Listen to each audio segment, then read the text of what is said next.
Alright, magandang araw po sa inyong lahat mga kababayan. Batang Maynila Toys, pag-usapan lang natin etong PCO pa rin, Presidential Communications Office pa rin. Ito pong ahensya ng gobyerno na ito medyo kontrobersyal, lalong-lalo na kasi inumpisahan nito ni Atty. Claire Castro. Kasi talagang nagsimula ito si Claire Castro sa kanyang posisyon bilang press officer. Talaga naman pong umuusok at talagang pinausok niya ang ilong ng mga panatiko ni Duterte. Lahat ng vloggers ni Duterte uminit ang ulo, lahat po ng mga trolls ni Duterte uminit ang ulo dahil po sa mga banat ni Claire Castro dito po sa mga Duterte. At eto naman, ngayon naman ang binabanatan ay etong si Secretary Jay Ruiz. Unang-una, yung itinatapon sa kanya ay yung tungkol sa conflict of interest. Kasi meron po siyang mga private na negosyo na kinakailangan niyang mag-divest. Kasi nga po, kapag hindi siya nag-divest, ito po ay conflict of interest na hindi dapat magkaroon bilang PCO secretary, etong si Jay Ruiz.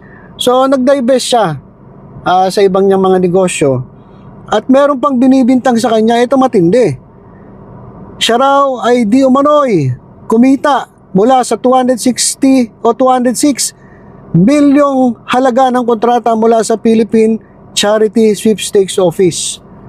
So 206 million na kontrata ang nakuha niya di umano dito sa PCSO. At dahil dyan, alam niyo mga kababayan, dahil dyan, ang dami pong naging problema ni Jay Ruiz.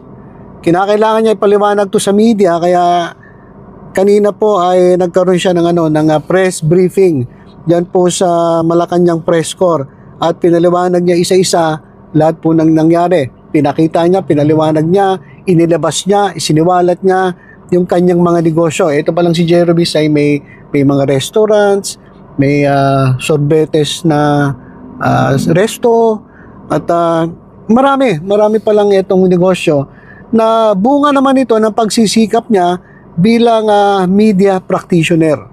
Diba? Nung reporter pa daw siya, talaga na mga nagsikap sila mag-asawa para maipundar itong mga negosyong ito. So bilang PCO secretary, kinakailangan niyang mag-divest yung mga negosyo na pwedeng magkaroon ng issue ng conflict of interest. Kinakailangan niyang tanggalin ang kanyang mga investment para walang issue, para hindi siya masilip. Pero itong matindi mga kababayan, dahil po dito sa 206 million halaga ng kontrata mula sa Philippine Charity Sweepstakes,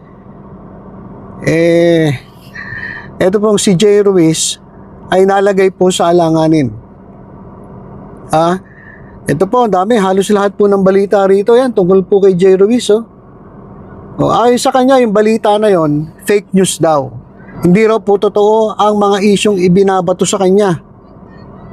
At sinabi na wala siyang share sa media business na Digital 8. Basahin ko lang yung ito mga kababayan, yung report ng News 5. Iginiit ni Presidential Communications Office Secretary Jay Ruiz na hindi niya pagmamay-ari at wala siyang share sa media business na Digital 8. Anya, dati siyang head of sales and marketing nito at nagbitiw siya sa kumpanya noong Enero. Paparatangan ka ng ganyan na hindi ka man lang kukunan ng panig, na hindi ka man lang tawagan, saad niya. Dagdag ni Ruiz, isa sa mga dahilan kaya tinanggap niya ang posisyon na maging kalihim ng PCO ay upang labanan ang fake news. At eto mga kababayan, dahil po sa mga issue, eto pong si Secretary Ruiz ay nag-request ng security para sa kanya at para sa kanyang pamilya.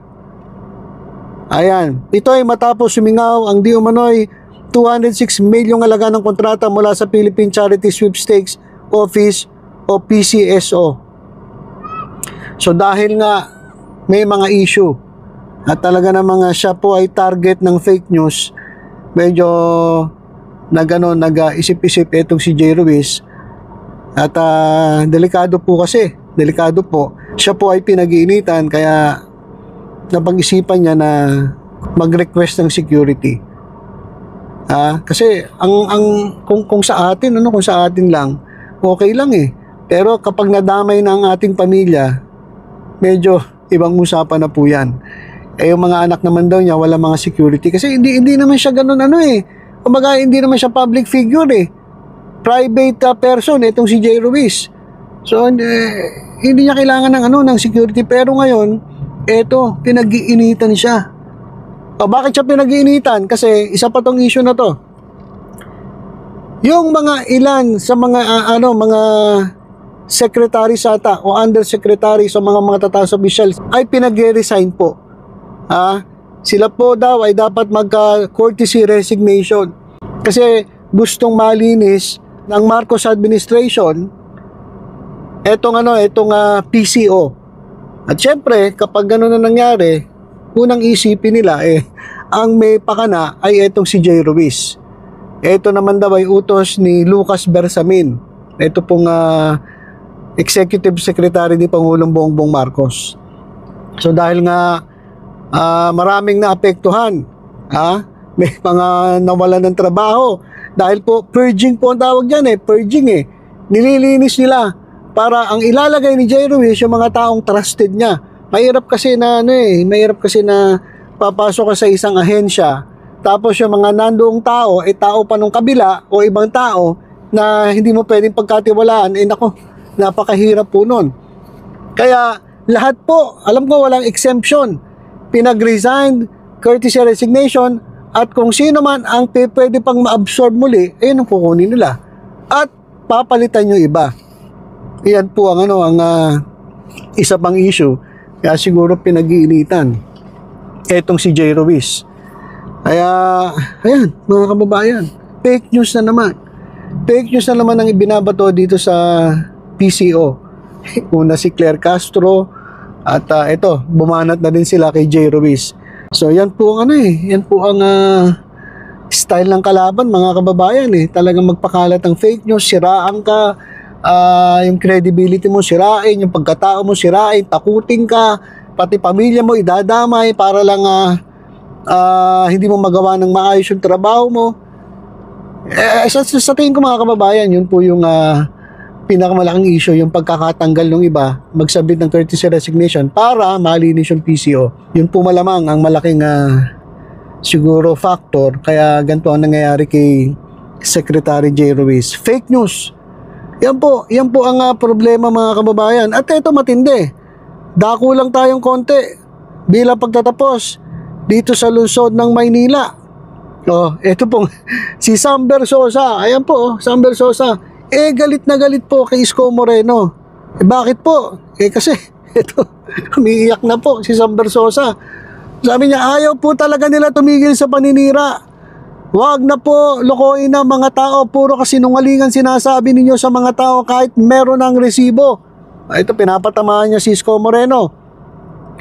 Kayo dapat ang magpaliwanag nasa ng bilyong-bilyong pera ng Manileño galing sa mga binenta nyong ari-arian ng Maynila. Maawa po kayo sa mga mahihirap nating kababayan. Ang sasarap ng buhay nyo ngayon habang yung mahihirap lalong humihirap. Panahon na para matapos ang mga korap at trapo sa Maynila. Tama na, sobra na, palitan na. Ayan, galit na galit po si Sam Bersosa. Kasi naman, yung kampo kasi ni Yorme at maging si Yorme, walang tigil. Talagang panayambanat nila kay Sam Bersosa. At ayon kay Sam Bersosa, lahat daw po yan ay fake news. Lalong-lalo na yung sinabi ni Yorme na nasan kayo nung panahon ng pandemya.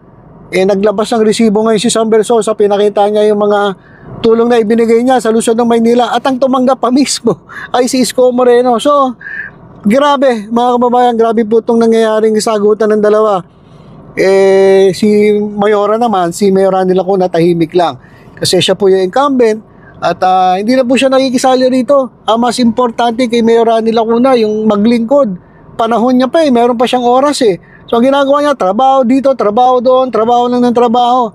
At saka na yung kampanya na yan, may panahon para sa kampanya. Hindi pa nga panahon ng kampanya sa local elections Pero parehang kampanya na itong dalawang ito. Ayan parehang kampanya na, kaya nag-aaway.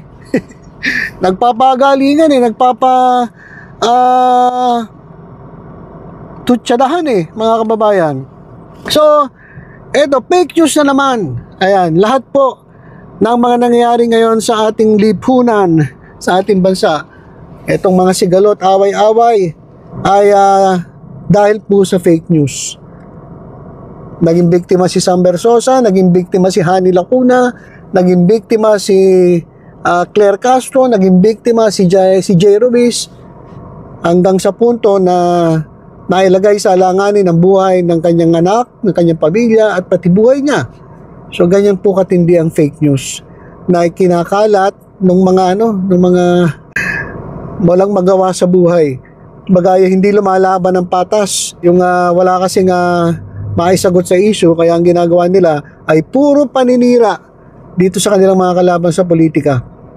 Kaya, ayun mga kababayan, ang payo ko po sa inyo, wag po kayo basta-basta maniniwala sa mga kumakalat na fake news. Medyo tingnan nyo muna, teka muna, baka fake news ito. Tingnan nyo maigi kung totoo ba itong mga balitang ito bago kayo maniwala. Kasi dami mga kababayan. Kalat na po ang mga fake news. Kaya wag po tayong papaloko sa lahat ng mga nababasa natin. Kinakailangan po nating pag-aralan maigi at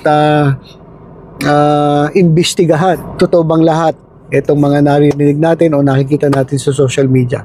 Okay, so yun lang po mga kababayan. Basta tutok-tutok lang po dito sa Batang Maynila Toys sa iba pang updates. Ingat po tayong lahat. God bless po.